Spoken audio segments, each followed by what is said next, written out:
Okay, I got a couple more like points of business to go over, and then we'll do the lecture for today. So I actually record all of these class sessions. So those of you who joined late, you can actually watch the podcast of the earlier classes, and I'm going to show everybody where those are right now.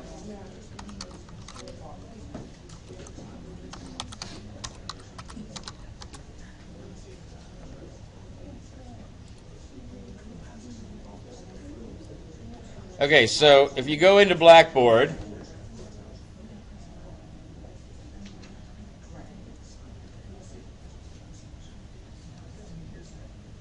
and then you go to content, folks. If you're not me, please speak more quietly so I can hear myself. Thanks. That's okay. You're good. I do the same thing when I'm not the one speaking. It's a common thing. I just need a little bit more silence. Okay, so syllabus. If you open up the syllabus here, and then you scroll down once we get it open.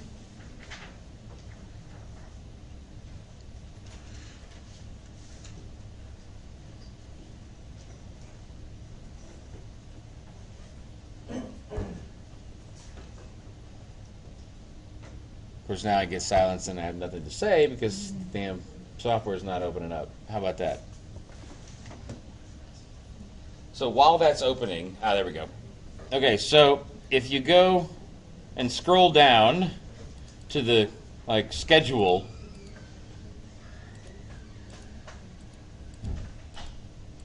you'll notice here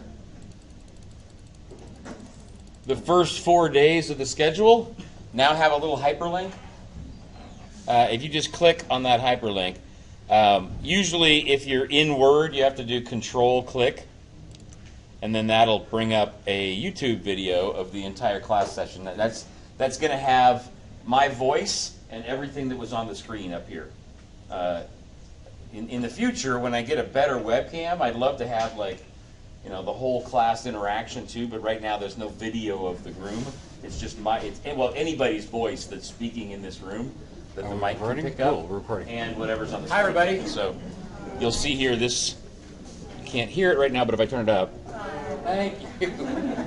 I usually don't do that, but this whole past week, Dr. Mitchell has been doing.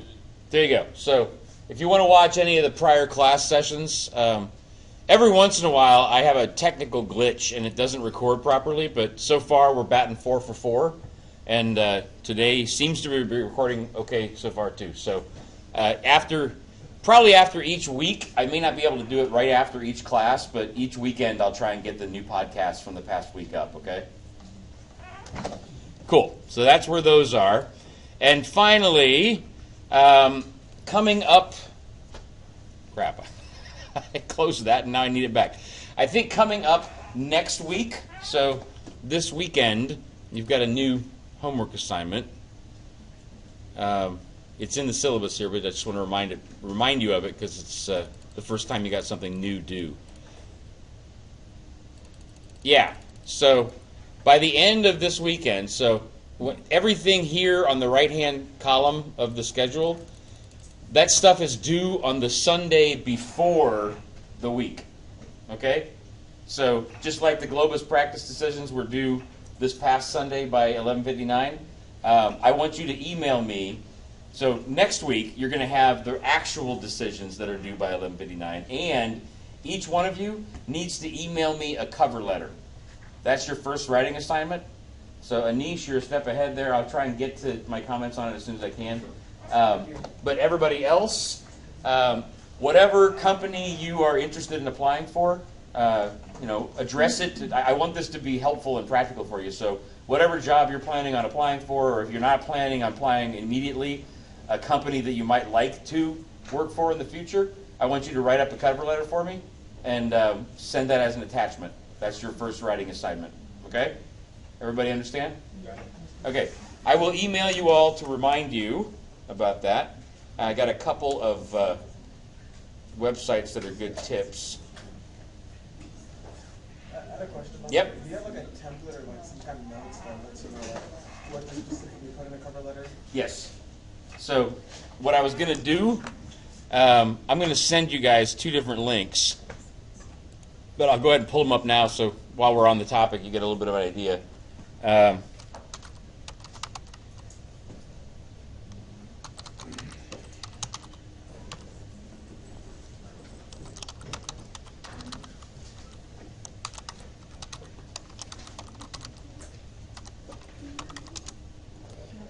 So this is this is actually from the writing center at the University of Wisconsin, but this is a really extensive explanation of what to include in the cover letter, how to do it, how to polish it. It's not from Cal State here, but I really like this description.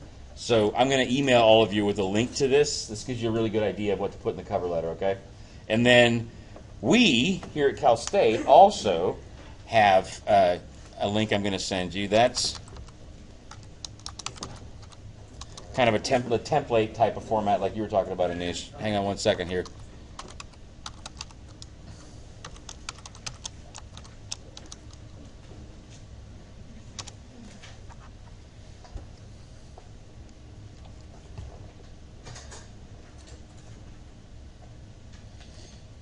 So if you go to this, I'll send you the link, but if you go to the Career Center page, so it's just csub.edu/cc, and then you click on Students, and then you click on Resumes, Cover, and Interest Letters, Sample Cover Letter. It's a nice little template here of what to include in which paragraph too. I'll send you all both those links. Please pick a company you're interested in applying for, and write up that letter and send it to me as an attachment to email by the end of the weekend. Okay? Cool. So, that's that. Now, any questions about any of that? Yes, Brent. Can you just zoom in a little bit on the screen? Yes. The question is just, how do I do that? There. Is that big enough? You need more? Yeah, that's cool. Thank you. No problem, no problem. Everybody else okay on the... Thanks for mentioning that. I forget that it's hard to see back to back. Okay, so other questions? Okay, so far we went through the introduction lecture slides and we talked about the handbrake model. We talked about mission, vision, goals. We talked about big picture strategy with a capital S. Now, starting this week, we're going to be getting into each of the individual elements of the rest of that map. I showed you a big map of how all the classes are connected. This week, we're going to be talking about external analysis. So you'll notice here under lecture slides, we've got a new slide, a new PowerPoint presentation, and that is what we're going to be talking about today.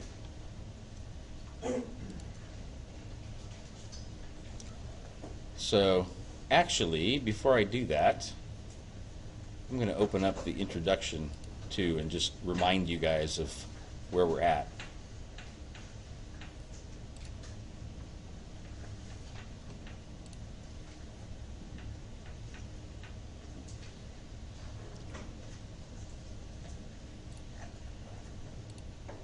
Okay, so if we go back, these are the lecture slides from the first class session, and if we just go to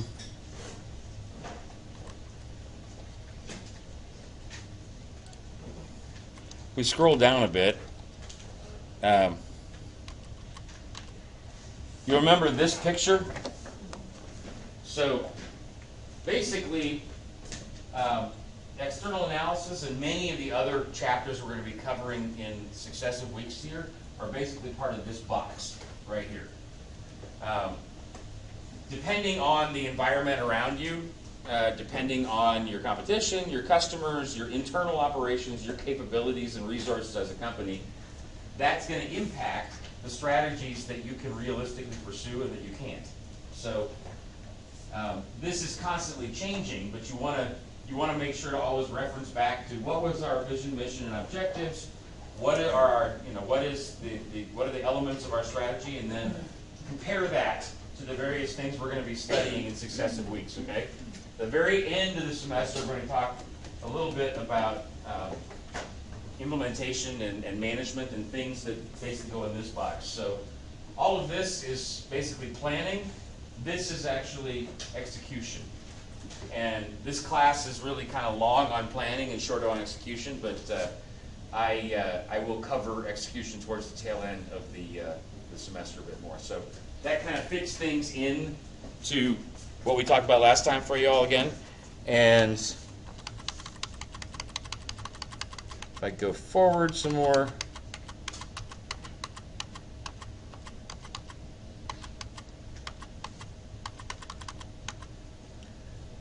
so this is what I wanted to talk about. So basically, we talked about vision and mission in the very first class session. And this entire map is basically another way of representing that mission, vision, goals, strategy diamond, analysis, and implementation. Okay, it's just another way of looking at it. And this actually maps out for you what we're going to be talking about in successive weeks in this class. So this week is external environment right here. Next week is going to be internal environment. And then we're going to talk about business level strategy, competition, corporate level strategy, and part of business level strategy is going to be focused on the customer in particular. Then we're going to talk about international strategy. We're going to talk about corporate governance, and we're going to talk about organizational structure and controls. Okay, some of these chapters from the actual book we're not going to cover, but that's basically what the next 2 months of lectures look like. Make sense? And that's kind of how it all fits together. So if you guys go back to the lecture slides on introduction, periodically during the coming weeks, it'll kind of give you an idea of how what we're talking about each week fits into the bigger picture. Questions on that? Okay. So let's get out of there. And let's talk about the external environment. So I think it's window P. Yep.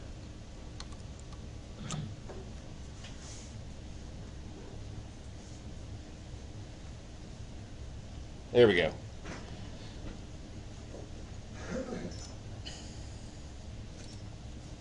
So, external analysis.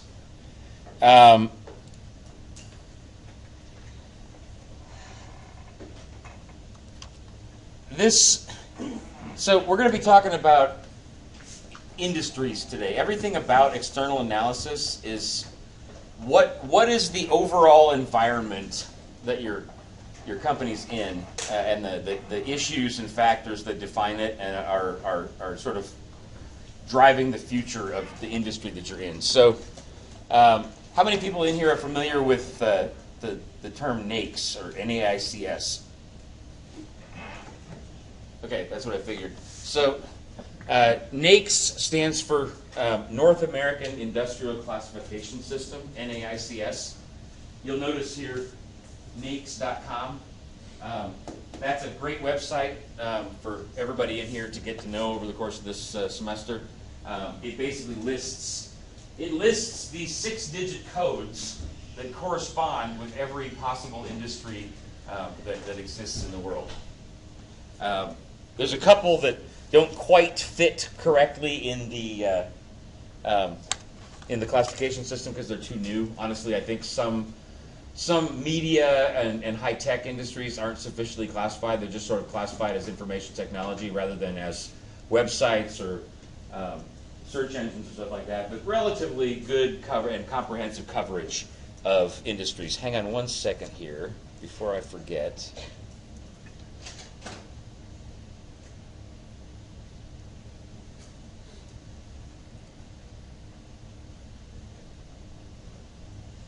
Okay, cool. Already good. So you'll notice here, this is basically an example of the top companies in a certain. Actually, it's a random selection. We've got some smaller numbers here, but it's relatively large firms in each of these companies that have been selected out of a larger database of all the companies that do this. So you'll notice here, beverages, soft drinks, bottled water, juices manufacturing, the code for that is 312111. So you'll see Coca-Cola here, Dr. Pepper, Florida's Natural Growers, a little bit smaller, Nestle, Ocean Spray, etc. It gives you some basic information about their sales, their profits, and so forth. The sales and profit numbers are part of another lecture, but the fact that all of these companies are in the soft drink business is what we're talking about today. We're talking about the industry as a whole and things that impact the entire, everybody that does soft drinks are all beholden to certain common problems. And that's what we're going to be talking about today. So they also have similar opportunities and threats and similar strategies and investments. So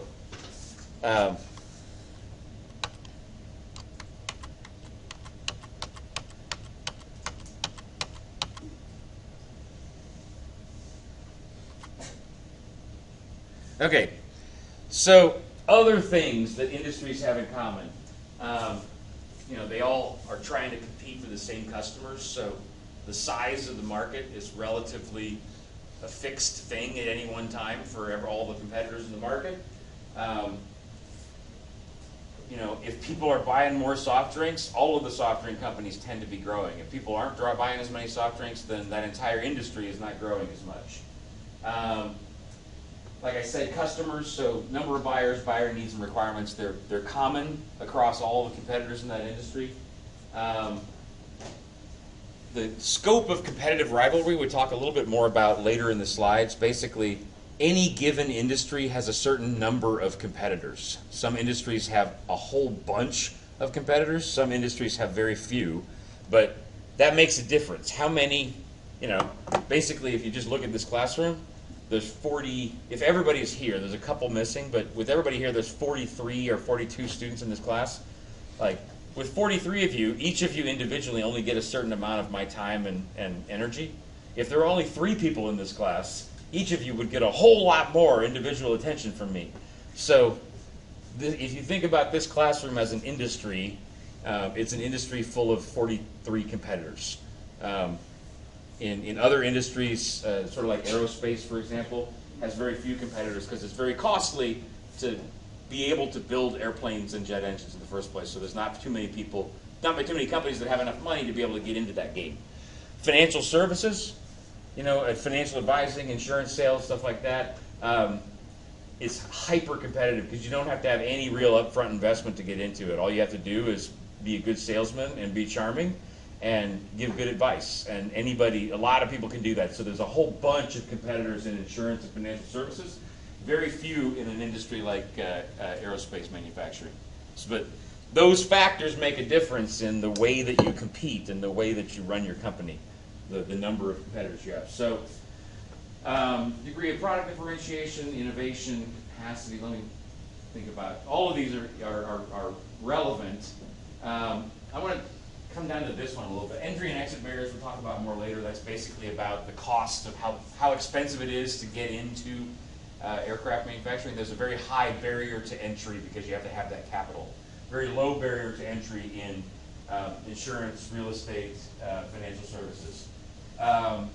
Technological changes, like the way technology impacts the soda business is the same for everybody. If there's a better way, of bottling products, then if your company does not take on that technology, then all the rest of your competitors are going to be better than you at that technology. So whenever there's technological change, it tends to have ripple effects on everybody that's in the industry. The rest of that, I think, is pretty self-explanatory. I think those are the major ones that I wanted to highlight. So first tool that we're going to talk about, and we're going to flip back and forth between the lecture slides and that case analysis template that I showed you guys, because I want to, each thing we go through, I'm going to show you how to fill out what I want you to do in the case paper. So driving forces are basically things that are changing the future of the entire industry. the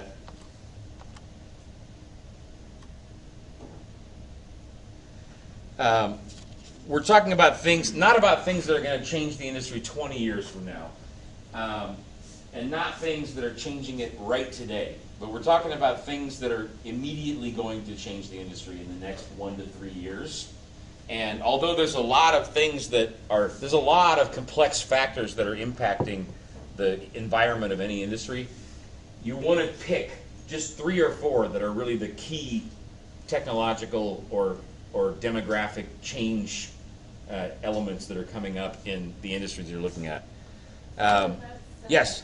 What would be something that you can give as an example? Because to me, since you said it's not right now and it's not something that's so far away, what would be something to start thinking about?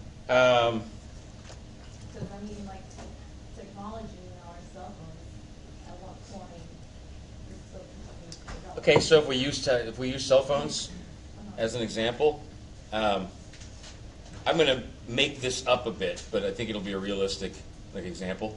I'm not familiar with all the details of the cell phone industry, but every year there's a new generation of phones that comes out, basically.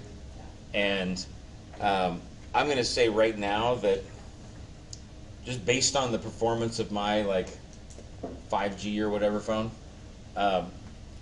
immediately, this thing still has problems with being too slow.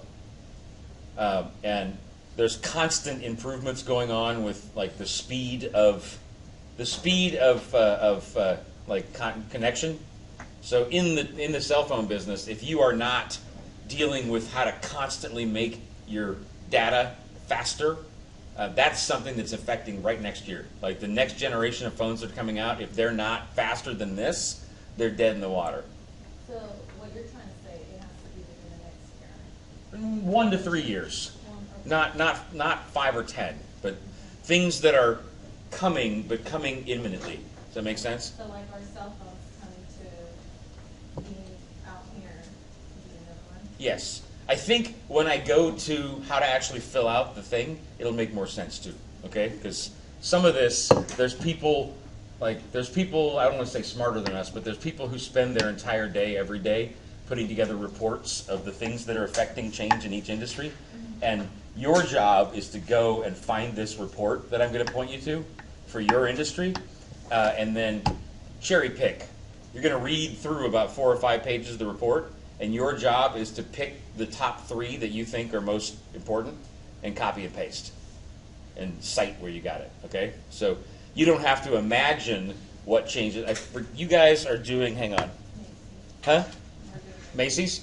So you don't have to imagine what things are impacting the department store industry. You can look at the report and read about 4 or 5 pages, and some of them are not going to be surprising to you. It'll probably be, there'll be a lot about Gen Y. I mean, there's a huge continuing impact of millennials growing up and having more and more buying power. So that's, I'm sure, going to be in there somewhere, but there's other ones that you might not have thought of that you can read in that report. Yes, go ahead. I was going to say, I was working for JCPenney, Uh-huh. and it's obviously working with and trying what was going to happen to the company.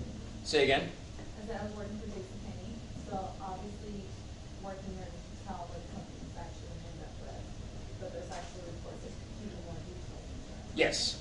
Well, I'll show you in a second. I think you'll get it when honestly, I work, like I said at the beginning of the class, I worked in the music business for the better part of 10 years. I know music pretty well. And every time I read the entertainment and music report, there's something that I'm I hadn't thought about that. So even as well as I know that industry, there's always stuff in these reports, because that's all these people do all day long is think about all the different things that impact this industry. So I think you'll find some interesting stuff in it. It's funny too that you're talking about it, because I feel at least where I was working, Uh-huh. instead of going forward, they were going backwards. They weren't doing the things that they were supposed to. Well, yeah. Pennies have seen better days, but that's just partially because they weren't reacting properly to the driving forces of change. Yeah. There's some other things I think about implementation and company culture that probably had a big deal to do with it, and the way that they hired senior management or didn't is probably another thing. And I think they also probably lost touch with their customers a bit too. So anyway, we'll get to those in varying stages. Yes? Yeah, I have a question. Where will we find the report for that? I will show you. Okay. It's a database called First Industry Research, or First Industry Research Profiles, I believe. First Research Industry Profiles. But I'll show you in a second here where to find them.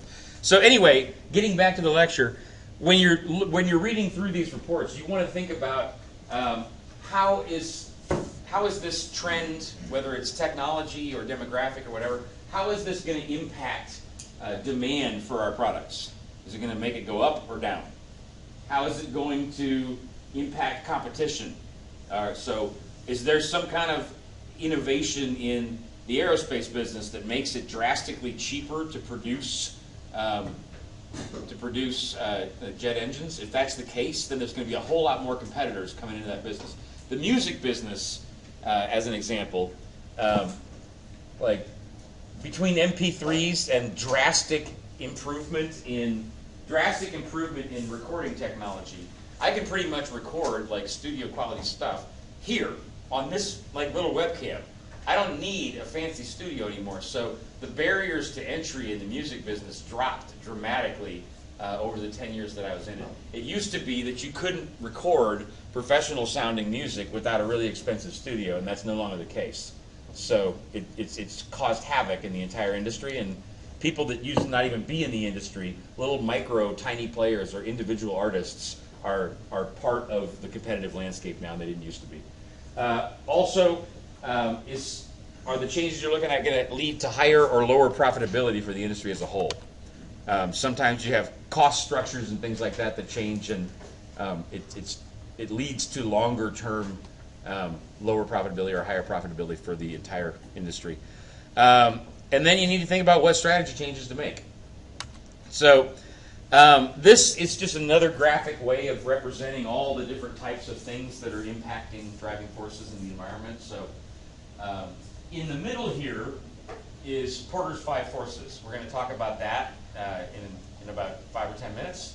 And on the outside, all of these things here are your driving forces. So they could be technology, they could be changes in geopolitics, they could be changes in societal norms, could be actual like physical changes in the natural environment, you know? Like I was reading some interesting stuff lately about flooding going on the East Coast as a result of global warming. I mean, there's places that actually periodically have the roads flooded, and it never used to be that way. So things like that could be demographic changes, like the fact that all of my parents are basically like my generation. I'm basically Generation X, and we're all like middle aged at this point, and all of our parents were baby boomers, and they're like retiring and eventually kicking off, and then all the millennials are like the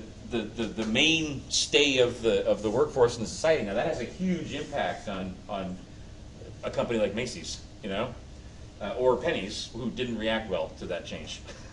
So anyway, that's a good graphic representation. Here you've got a great list of details for each of those things. So demographics, things like age structure, population size, ethnic mix. The ethnic mix in the United States is a whole lot different than it used to be like 40 years ago, and it continues to change.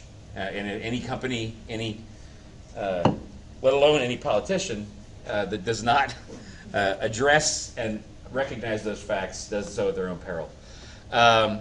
Technology, so product innovations, R&D expenditures. All of these are good examples of the types of things that could be affecting driving forces in an industry.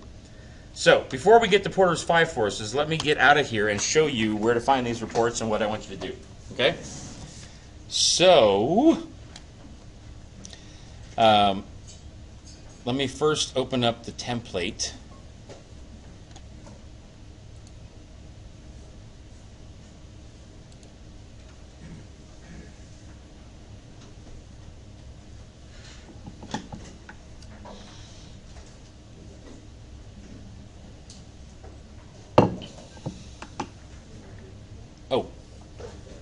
forgot. I have to go back to.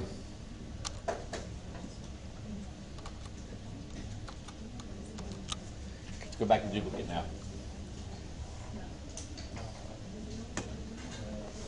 That should come up in just a second. There we go. Okay, so if we scroll down the template here, you'll remember the first time we talked about basically filling out the strategy box here, the mission, vision, goals by doing searches in ProQuest. So let me take a step back actually and show you how to find ProQuest.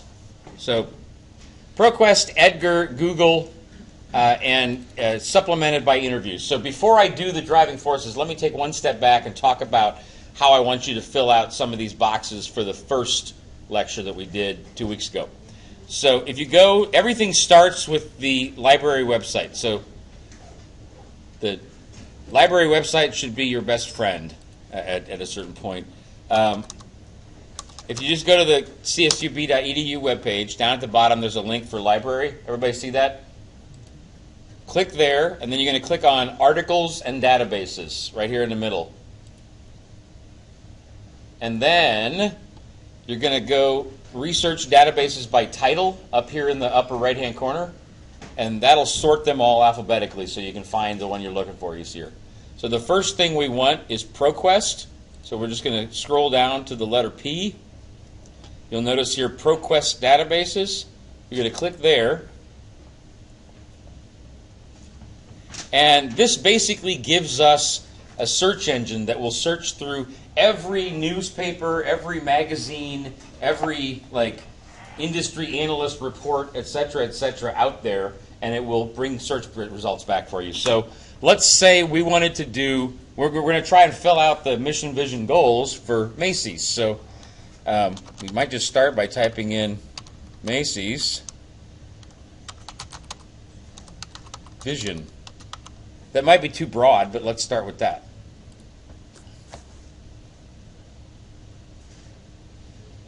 Fashion vision. Yeah, there's too many results that have the word vision in them in some way that aren't the official corporate vision statements. So let's go and instead of that, put in Macy's and then in quotes, vision statement.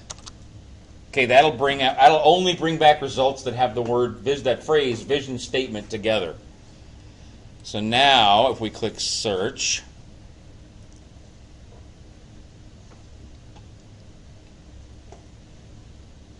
and we've got a number of creative vision statement. Okay, so it's only 27 results. That's not too many. So what if we just look, you'll see here on the left-hand side, dissertations, newspapers. If you see here, this gives you all of the different types of content. So I'm interested in looking just at newspapers and wire feeds, okay? Because those are announcements that are made by news outlets. Usually if Macy's gets up and the president says this is our company vision, some news outlet will report that in one way or another. So let's see if that does any good. So if you filter by that, this is just. So this is interesting. So this is actually about Nautica and about how they're drawing on Macy's vision statement. So you're going to end up having to do a little bit of sleuthing around. So let's just say that. Let's say that this one here in the Savannah Morning News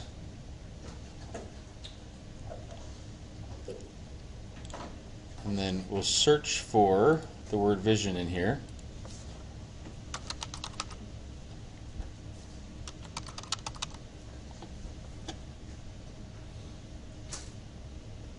Unfortunately, that's a separate announcement. So you're going to have to do a little sleuthing around. If you don't find it here, then you can also go to Edgar, which is basically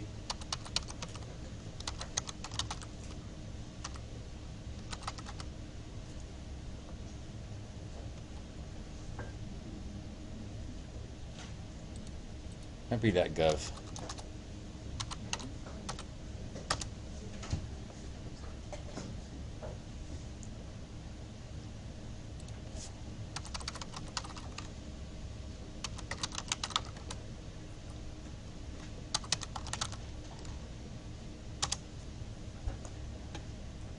There you go. So if you just go to Google and type in the word Edgar, that'll bring up the Edgar database for you.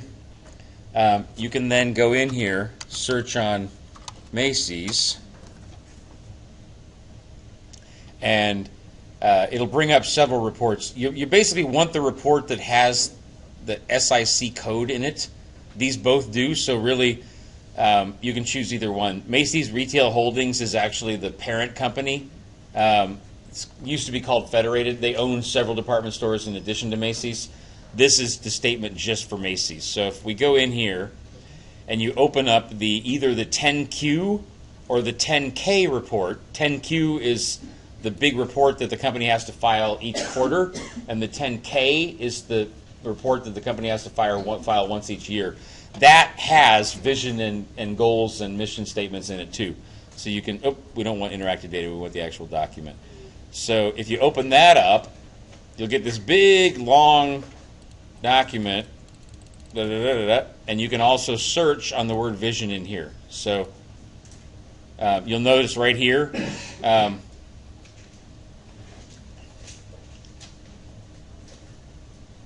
bunch of statements at the beginning, but if we go to find and vision, 24 different matches. We don't want vision at the end of the word television or division.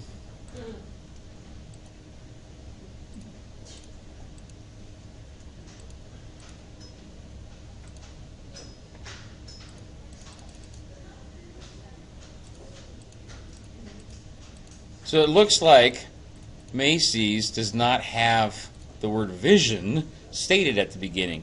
But if you notice, like any of these Edgar reports have sort of an introductory section where the company talks about what they do, their employees, some of the, like they give a basic statement facing about what the issues they're facing.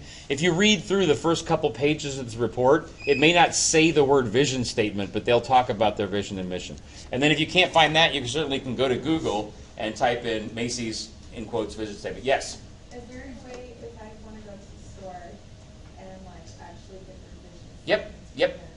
Yep. What I would like you to do, I would like for you all to have a mix. I want you to find some information using ProQuest, some information using Edgar, some information using Google, hang on one second, and some information with interviews with the company. So if that one you want to get by going to Macy's, awesome. But I want to make sure that you have the skill to use all four of these tools. So mix it up, okay? Awesome. Yes? For a large company like Sephora, is it realistic that we can get interviews with people about? Like we talking about Sephora? Yeah. Yeah. Well, first thing you do is you go into LinkedIn, you type in the word Sephora, and you look who I know that works there. Okay.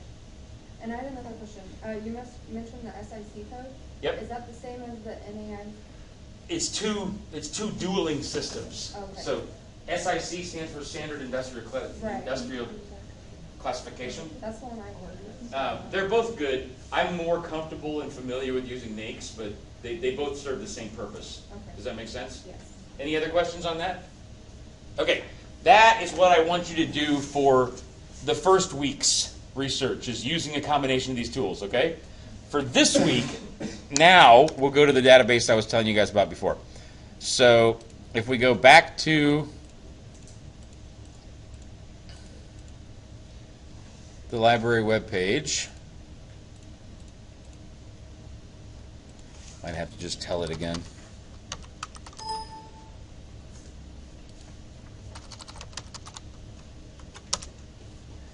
Okay, so if we go back to the library webpage, click databases again, and we click research databases by title, we're looking for one that's called first research. So if I go back to the template here, all of this stuff is what we just talked about from week 1. Corporate level strategy, international strategy, we'll actually get to in about 3 or 4 weeks. And then driving forces. Here's what we're just talking about in the lecture. So see the business challenges and trends and opportunities sections of first research industry profiles. Read all of these, select the 3 that you think are most relevant, copy, paste, and footnote.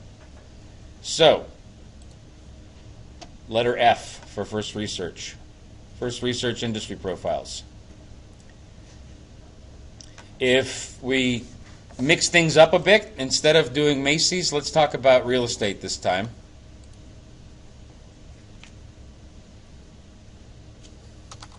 So you just type in the name of your industry. Don't type in the name of the company. Type in the name of the industry that it's in, okay? And then hit search. So real estate investment trusts. Let's see if there's anything. Real estate, quarterly update. So all of these are great reports on the real estate industry. I would actually choose real estate without REIT. REITs, like real estate investment trusts, are holding companies that hold a lot of real estate properties. I think what you guys want to focus on is more on the where the rubber meets the road with the consumer side of actually like the business of like buying, renting, selling real estate. So I would recommend the second one here. So you'll see here 7544. This is from back in 2015. Choose a relatively recent one. Okay, it doesn't have to be the most recent, but choose a relatively recent one. Just click on the link here, and you'll notice this cool report comes up. You can download it too. I highly recommend, by the way, that I tried to group groups according to your career interest. I highly recommend that you download these reports to your personal laptop so you have them for the future. It's great information about the industry. You'll notice this thing is 15 pages long, and it's got all kinds of different sections. It talks about overview of the industry, gives some of the major players in the business. Professor? Yes? So you said that we should focus on just real estate instead of real estate investment trust? I think you're going to find more useful information in that one, yeah. You can use either, but my suggestion would be to use the real estate without investment trust. Because we ran into a few roadblocks with consumer real estate, because a lot of the consumer real estate companies like Keller Williams, it's a private corporation. Not all of them are, though. And like, I know Remax is public, but it's a franchiser, so they sell their name to franchisees. uh-huh. But So wouldn't it be simple point is you can choose whichever company you want. You could choose Simon Property Group or Westfield. They develop shopping malls. Oh yeah. But you can find plenty of information on Remax too. Just because the business is actually franchising rather than real estate, you can still find a lot when you're doing searches on news reports and stuff about them. We can talk about which company you choose as we go forward. Let me show everybody in here where I want you to find stuff. So if you scroll down in this report, you're eventually going to get to a section that says industry drivers, critical issues, business challenges, industry opportunities. Those 4 sections I want you to read through, okay? And after you've read them all, I want you to pick the 3 that you think are most important for the company that you're analyzing, the industry and the company that you're analyzing. Yes? Yes. So, industry drivers, critical issues, business challenges, and industry opportunities. Those are standard sections that are in each of these reports, and I want you to read through those and then pick the top 3 issues. And you'll notice here, like, let's say serving needs of younger adults. We talked about how Macy's didn't do that and they're paying the price right now. So maybe you think this is one of the top 3. So you're just going to copy, you're going to highlight serving needs of younger adults, copy, come over to the template here, and in the force column, paste. Awesome. And then you go back to the report again and take this paragraph right here, copy, paste in the comments section. Now, one of the things that's important for this exercise is that things look pretty too. So you'll notice when you copy from a PDF document, the line breaks are kind of messed up. So you got to actually go in and like make it look pretty after you've copied and pasted it. But that's the exercise. And since all of these are coming from the same report, your footnote that you're going to put in is just going to be up here at the top of the page. For some of the research that you do on news reports, each box is going to be from a separate source, and then you're going to footnote those separately. For this one, I just want you to put the footnote at the top here next to driving forces. So if you go into references, if you click up here at the top of the Word document on the References tab, there's a little button that says Insert Footnote. Just click that, and for first research, I actually want you to take this information at the very top of the page here. I want you to put this in the footnote. Oops. And again, you're going to have to make that look pretty. That's way too big right now, so you're going to want to go in and change the formatting so that the paragraph has no spaces before and after it, and it's single spaced.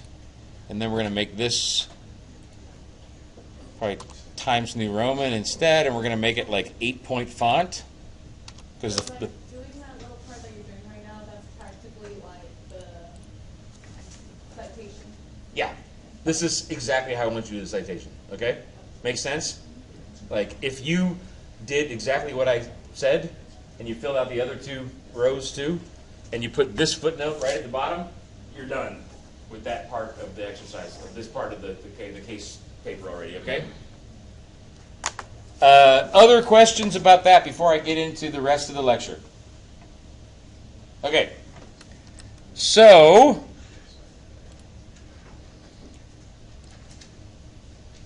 I'm not going to go back to the presentation mode because it's going to take too long to switch back and forth. So Porter's five forces. This is an incredibly common structure for analyzing this is an incredibly common tool for analyzing the structure of an industry. So it's 5 different issues that you're asking yourself about. 1, buyer power. 2, supplier power. 3, threat of new entrants, threat of substitutes, and rivalry. And the main question you want to ask is, all things being equal, how many buyers are there, and how high or low are the costs for consumers of switching between different buyers? For supplier power, same thing. And now, when we talk about supplier power, if we're talking about Macy's, for example, buyers are the individual consumers out there. Suppliers are all the different companies that make the clothes, make the products that go in a Macy's store. So suppliers also, but if we were doing a research on Sephora, for example, Sephora supplies products sometimes that are sold at Macy's. So Sephora, the customer is Macy's. The buyer is Macy's. Sometimes the buyer is direct consumers, but in this case, the buyer is Macy's and Sephora is the supplier. From Macy's point of view, Sephora is the supplier. From Sephora's point of view, like the raw materials that go into making the various products they make are the suppliers. Okay? And same thing here. How many suppliers are there? And what are the costs of switching between them? Threat of new entrants. First of all, how much does it cost to get into the business? So I gave the illustration before, difference between aerospace and financial services or insurance. There is one other factor. It's not just about cost, but bandwidth. There would constantly be even more people flooding into the insurance business if it weren't already hyper-competitive. There's so many competitors there already. Emmanuel, like I told you about building the book of business, it's tough work for the first year or two. And because there's so many competitors, it's not that attractive to get into the business, even though it's cheap, because it's hard to make a mark for yourself. So it's not just about the cost, but also how much space is there in the market to get in. Once there's a lot of competitors in there, it's not so attractive to get into the market. Not that it's impossible, it's just it's harder to do. Threat of substitutes. So if we go back to, I want to use a different example. So banking, we haven't talked about banking yet, or sports. If I use both of those, a substitute product for banking,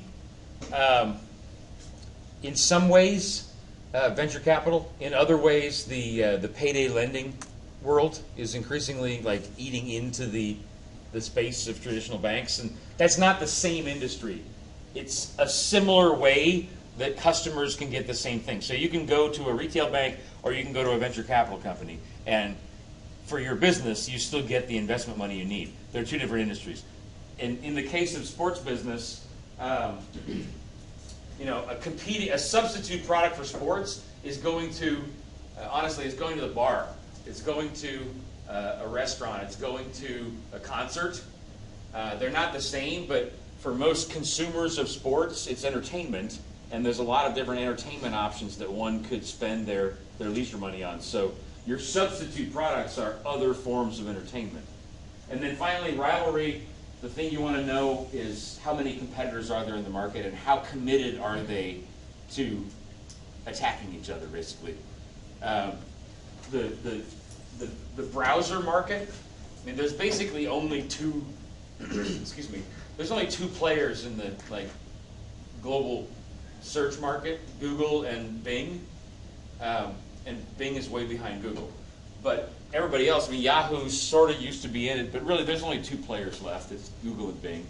So theoretically, you would think that that's not very much competition. The two of them could sit together. You guys have all heard of OPEC, the Organization of Petroleum Exporting Countries. The way geopolitics are, there's a relatively few countries that control most of the oil in the world. So they have an organization that gets together and talks about what the price is going to be. Right now, it's like everybody's hyper competitive with each other, and the price is really low. At other times in the past, the various countries that produce oil have gotten together and say, okay, we're all going to say that the price is $100 a barrel, and no one in this room is going to sell for less than $100 a barrel, and they bind together. So theoretically, Google and Microsoft could get together and just say, hey, you guys have your turf, we have our turf, we're not going to compete, but Google and Microsoft hate each other. They're constantly competing, even though there's only two competitors. So it's not just about how many are there, it's about how intensely are they committed to fighting each other. So moving on from there, this is actually a nice little graphic that this exact one is not in your book, but there's a similar one that's in your textbook. Just a nice description of everything I just said in visual or graphic form. I'm going to talk about key success factors because that's the last slide before we're done, and then I'll show you where to find the other information. Okay, so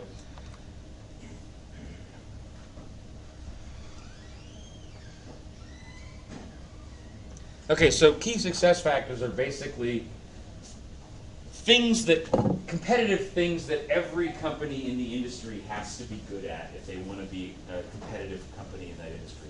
So things like, what do customers value? What do they make their buying decisions on? What resources do you have to have in order to be able to be a strong player in that business? Here's another kind of listing of different, just a different way of looking at these questions. So manufacturing, technology, distribution, marketing, etc. I'm curious, I always think I'm going to have more time than I do, but I wanted to get to a tiny bit of discussion today before I show you what I want. So the key success factors, this is going to be in your own words, okay? You're not going to find this by doing any copying and pasting. This is going to be one that you figure out yourself. So I'm curious, Leslie, where are you? Okay, right in front of me. I forgot. So you used to work you do right now, work as a lab tech, right? So at Dairy Farm, is it called? So I'm curious for you and then for the rest of your group, for Wonderful, for the agriculture sector, what are some of the key success factors you think Dairy Farm has to, any company that's going to be doing testing of milk, what do they have to have? Like, look at this list here and tell me some of the things you think are important. Well, technology, I guess, incubators. We need like high-tech incubators. Like for the actual milk? Yeah, because we plate them on auger, and then the auger. Can you speak up a little bit so everybody can hear you? Okay, we plate milk on auger, and then we stick them in an incubator. Uh-huh. So I guess we need the right kind of plates, incubators. We get sterile swabs. We, I guess, pick them up every day, so it's like a consistent service.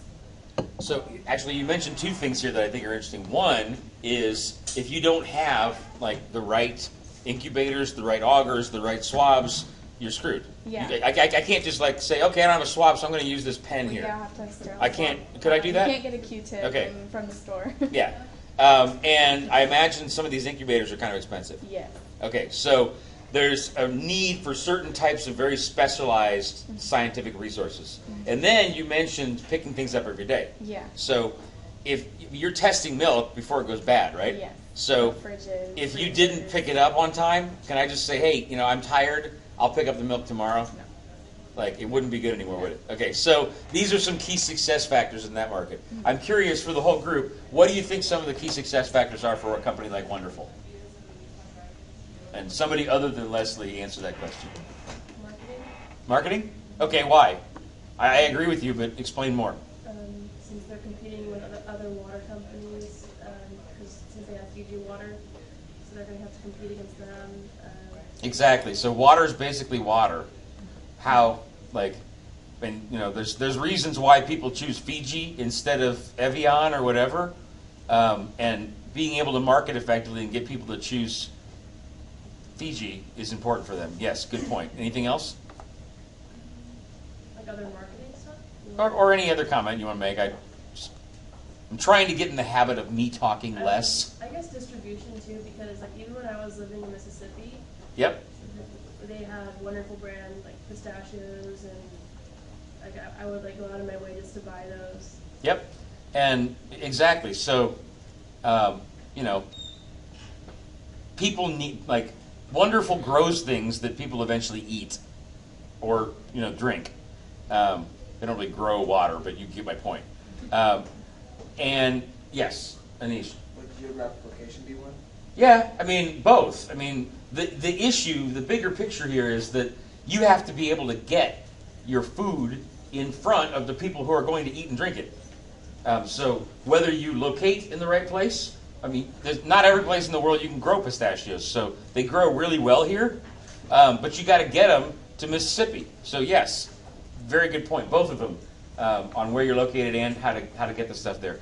Let me, we're running out of time here. I want to make sure to show you what I want you to do for Porter's 5 Forces. So thank you.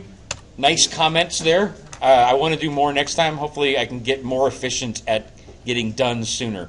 But Porter's 5 Forces, okay, so let's go back to the template. And then scroll down the next page here, Porter's 5 Forces. Use the Business Source Premier database to find the blue market line report. Okay? Very similar exercise, but different database. So you're going to go back to the Cal State Library webpage. And now you're going to go to the letter B for Business Source Premier. Click there. And very important, everybody pay attention here. After you click there, you got to go to the side, on the right-hand side here where it says Industry Profiles. Click there. Okay? Now you can type in the name of your industry. So let's type in agriculture since we were just talking about Wonderful. See what comes back. So sometimes this is a very touchy with respect to how you type things in. So the word agriculture does not pop up. You might have to type in the word food, food, beverage, and tobacco, food retailing. Let's try food production and see if that comes back. No, it's really sensitive. So part of the challenge here is that you have to play around with the words to find the report in the first place. FYI, if you click on industry here, this will list every single report they have. And oh look, agriculture, forestry, fishing, hunting. Why that didn't come up when I put it in the type, I have no idea. But anyway, this is the index of everything. So if you can't find what you're looking for, click on industry and it'll show you every single report they have. So let's click on agriculture, forestry, and fishing. Okay, this is going to have like sugar, like there's a whole bunch of them. Let me just show you, sugar is not what we want, but to show you, all the reports have the same structure. So let's assume this was the one that we wanted for Wonderful. You're going to click on that, and then you're going to click where it says full text, okay? And then that'll bring up all the different reports you have available. Again, these are a little bit old, but let me click on them to show the illustration here. So this is a problem. This is a white paper. We want the blue one. There's two different kinds, and only the blue one, I'll be done in just a second, only the blue one has Porter's 5 forces listed in it, okay? So click around until you find a report that is blue, and then you're going to scroll down. There'll be a table of contents section, and it'll say 5 forces analysis, and you're going to do the same thing. You're going to copy and paste from there, okay? We're out of time, so I'm going to let you guys all go. Let the next class in here, but we'll pick up where we left off on Thursday. We'll talk all about Globus in particular.